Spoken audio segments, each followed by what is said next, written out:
How do we come to know ourselves in terms of our personalities and, more importantly, potential? One of the first ways to come to know yourself is to understand that you don't.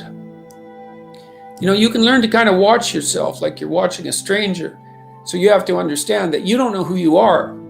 And that's not easy to understand because you think you know. But then, you remember you can't control yourself very well. You're not very disciplined. You're full of flaws. Maybe you don't know yourself as well as you think. But it's hard to get low enough to understand how deeply it is the case that you are ignorant about who you are. Now, there's an upside to that too, which also is that you're also ignorant about who you could be. And so the discovery of that, is some reward for the horror of determining who you actually are. Then you watch yourself. You watch yourself like you're watching a stranger. You watch what you say and you listen. And you think, well, what sort of person would say that? And how am I reacting emotionally when I'm communicating in that manner?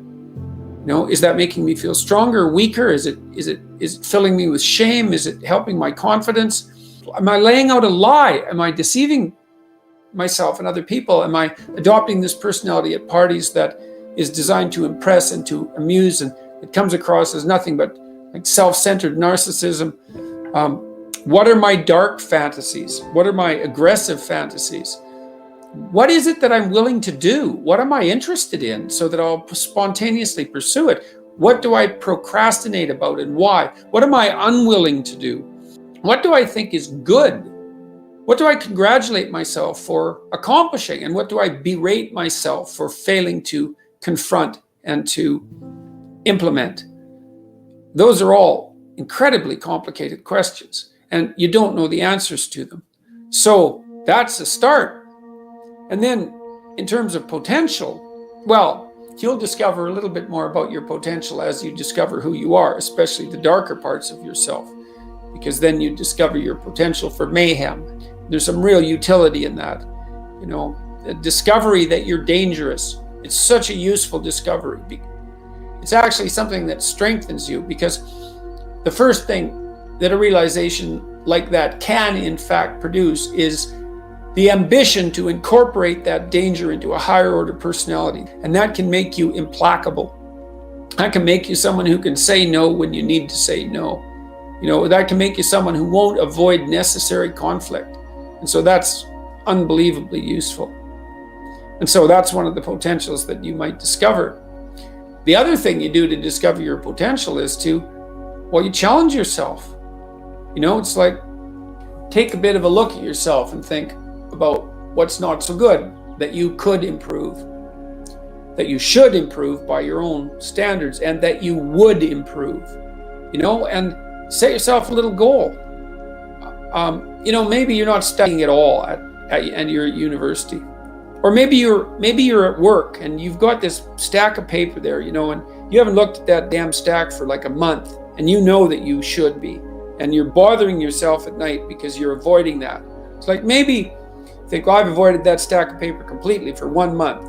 I'm quite a coward when it comes to whatever snakes might be hidden in that stack of paper. How about tomorrow I just put that stack of paper in front of me on my desk, and I glance through it for 15 seconds. See if I can do that. It's like, well, you set yourself a goal of improvement. It's a humble goal. There's things you could do to improve, and you know what they are.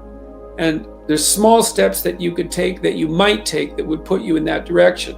And then the question is, are you big enough to take those small steps? Are you capable of grappling with the fact that you're fundamentally flawed to the point where you have to break things down into almost childlike steps in order to manage them? And the answer to that is, yeah, you are. Most people have things they avoid, and they're afraid of. So I would say to some degree, it's the lot of everyone.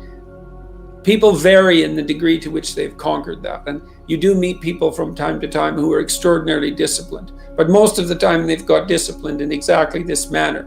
It's through slow incremental improvement. And then you challenge yourself. It's like, well, could I do this? That would be better. Then you find out. And then you think, well, is there something slightly larger and more challenging that I could do that would be better? And you try it and you find out. And as you try it and you find out, generally you get better at it and you can take on larger and larger challenges. You take responsibility for yourself. That's part of standing up straight with your shoulders back. It's like, take on the world, man, but only at the level that you can manage. When you're ignorant and biased and deeply flawed and immature, it's where everyone starts. You don't want to bite off more than you can chew, but it doesn't mean that you can't wrestle with part of reality. Some part that's small enough so that you have a good shot at victory. And then you attain victory over some small part of the chaos. And then you're the person who's victorious over chaos. You're just a beginner, but that's who you are. And then maybe you can get unbelievably good at that. And you do that by challenging yourself humbly at the level that you're able to function. It's easier to understand if you think about a child that you're trying to rear properly, and you want to make that child, help that child reveal their highest potential, whatever that is, whatever that means. And what you do is you don't set them a series of impossible tasks in the hope of undermining their self-confidence. You form a relationship with them that is predicated on your interest in their highest mode of being. And then you offer them challenges that are precisely optimized to their ability, right? So they can do them, but they have to stretch. The two elements of their ability would be what they can do and how much they're capable of transforming what they can do. And an optimal challenge stretches you to the end of what you can do and then into the domain of how you can transform. You have to be humble and wise enough to understand that you might have to aim pretty damn low, especially in those places where you're not functioning well.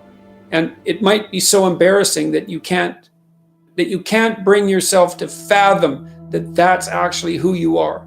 You need the loss of that arrogant ego because it's precisely what's interfering with your movement forward. It's part of the adversarial process, mythologically speaking, that stops moral progress. You're too proud of who you think you are to notice what you're like so that you could change properly. You don't want to sacrifice that part of yourself. It's probably associated with some delusion that helps you maintain a positive, although very fragile self-image, in the absence of genuine effort. It's not to be recommended. So, you know yourself by watching and paying attention. It's not thinking exactly. It's not imagination. It's watching like you're a snake. Because a snake watches like cold-bloodedly with no emotional reaction just to see what's there. It doesn't allow what is wanted or desired to interfere with what is observed.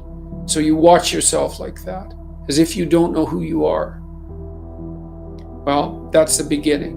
And then you challenge yourself continually to see how far past yesterday you could push today and tomorrow, and to continually experiment with expanding the domains not only of your competence but of your ability to increase that competence. The upper limit to that is proportional to the moral effort that you put into it. The more that's guided by the highest of all possible visions, right? The alliance with the highest of all possible conceivable good. The more it's accompanied by truth in speech and action, the more you will develop your potential. And I believe that potential to be as unlimited in the upward direction, more unlimited in the upward direction than it is unlimited in the direction that brings people to the political and social hells that so often characterize the world that we inhabit. And so you also, I suppose, have to be willing to undertake that as an adventure, because it's a hell of a thing to bear that kind of responsibility. It takes a person out of the ordinary. It takes them out of themselves. But there's deep meaning to be had in it, and there isn't anything better that you can do.